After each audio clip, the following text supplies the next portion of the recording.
Bienvenidos al canal Fitfornes. Recuerden suscribirse y compartir. Aquí entrenarás con Yadira Ugas, tu entrenadora personal. ¿Por qué los cristales sanan y cuáles usar para equilibrar los chakras? 23 de mayo de 2018 por Vicky Oye. La colocación de piedras preciosas en el cuerpo para fines de curación se ha practicado en numerosas culturas durante miles de años. ¿Pero por qué? ¿Qué podría hacer una piedra aparentemente inerte que podría beneficiar al cuerpo? La respuesta está en un fenómeno científico llamado efecto piezoeléctrico. Para evitar entrar en demasiada jerga técnica, puede comprender mejor el efecto piezoeléctrico considerando un reloj de cuarzo. Cuando está ligeramente doblado, un pequeño trozo de cuarzo produce un voltaje constante que hace que un reloj funcione con una precisión fenomenal. Los cristales y las piedras preciosas hacen lo mismo por nosotros. Sacan una carga pequeña que interactúa con nuestro campo biomagnético y crea más armonía y equilibrio. Cada piedra tiene una vibración única, tal como lo hace cada persona. Por esta razón, las piedras particulares necesarias para equilibrar los chakras variarán de una persona a otra. Por esta razón, ves muchas sugerencias diferentes en varios libros de chakras.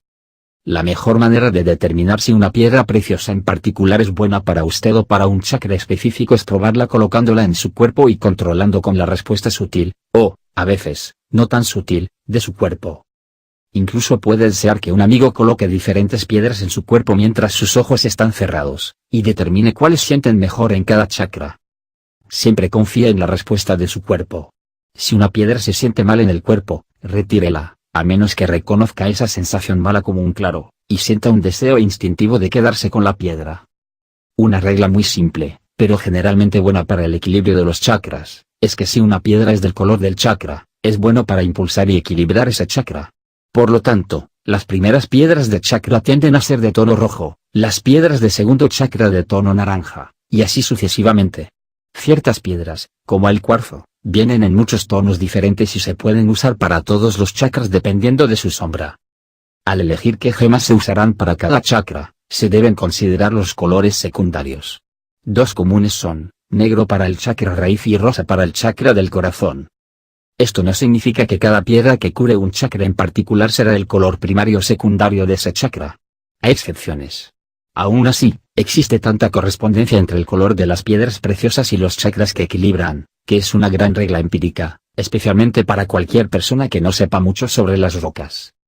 Si desea experimentar con algunas piedras preciosas para ver cuáles se sienten bien para usted, aquí hay una lista de algunos y los chakras con los que están asociados.